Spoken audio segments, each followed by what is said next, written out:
So I own the Ray, the Beam Gen 2, the Arc, and even the long in the tooth play bar. I just love Sonos. Once you sip the Kool-Aid, you can't unsip it. They're just so good. Here's the thing, Sonos might not be the go-to for hardcore audiophiles, but they are wireless and have sleek design, offer impressive sound for most people, and provide seamless integration with their app. The app alone sets Sonos apart, letting you control everything however you want. For example, if I'm watching a movie in one room, I can instantly send over the audio to all the other speakers in the house. If I have the game on, I can hear it in the kitchen or the bathroom, which is awesome for parties, cleaning the house, or just everyday life. I pair different Sonos speakers together every single day. Okay, Sonos is great. Which Sonos soundbar should you get? Sonos offers 3 main options, the Ray, the Beam Gen 2, and the Arc Ultra. But don't just think, well, I'll buy the best one, because each soundbar is designed for different needs, and overbuying is easy to do. So let's get into it. First, a quick tip. If you're buying a soundbar without any intention of ever adding surrounds or a subwoofer later, honestly, Sonos might not be your best choice.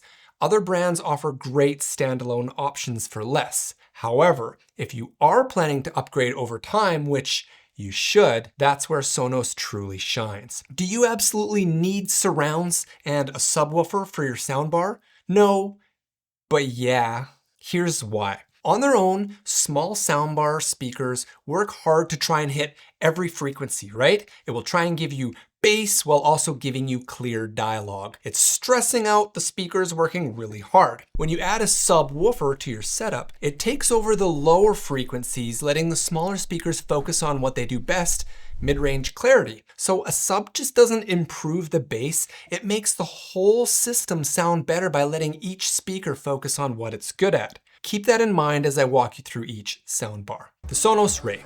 The Ray is pretty good if you're sitting close to it.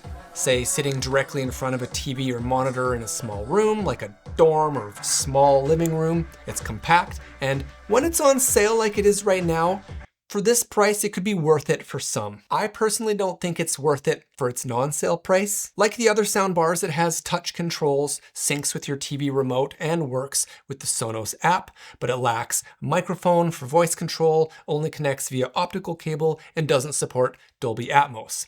It has just 2 speakers, so adding a subwoofer makes it a 2.1 setup. The Ray shines with dialogue, but struggles with loud music and action-packed movies, especially in bigger spaces. For mid-sized rooms, the Beam Gen 2 is the sweet spot. It's more powerful than the Ray, offers 5 speakers, HDMI, and support for Dolby Atmos. In our bedroom, I find the Beam makes dialogue much clearer at lower volumes compared to the Ray. It's louder at being quiet. Does that make sense? It's easier to hear dialogue in YouTube videos, shows, or movies when you're watching at night. And that's important to us as our kid's bedroom is right behind the wall. I have to turn the Ray up louder to hear the dialogue than the Beam, but that also makes the other sounds and frequencies louder too. It does everything quite a bit better than the Ray, but does cost nearly double the price. Both of these soundbars sound surprisingly good on their own, especially if you sit close to them and you're in a room that isn't too deep, because they both fall flat a little bit in open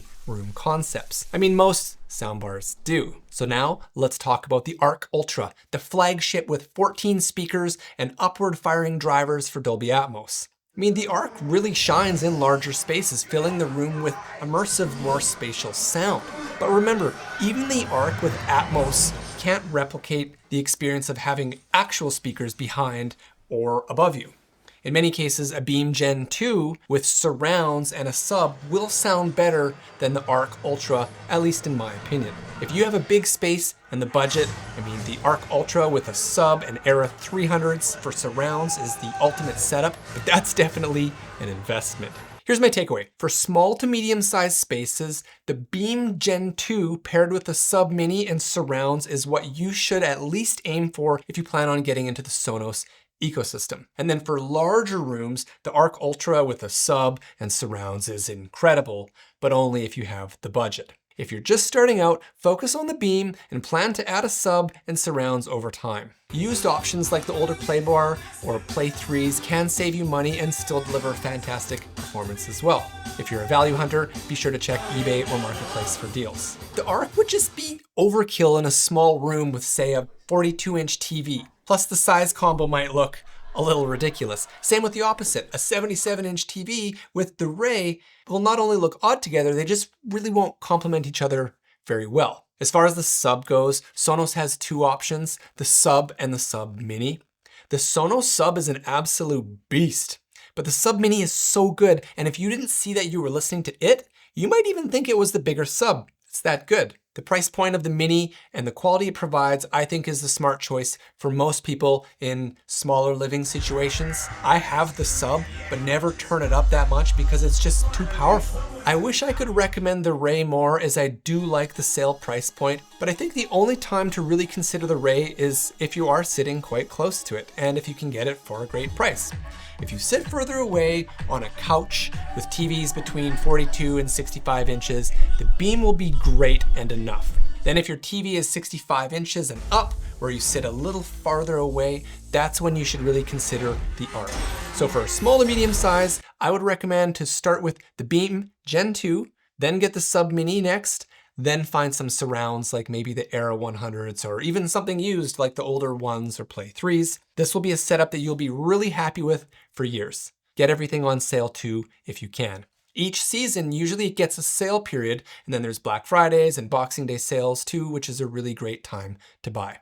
Then for larger rooms, theater rooms, or open concept spaces, save up and get the Arc Ultra. Add in a sub or two when you can, then pair it with a couple Era 300s for your surround.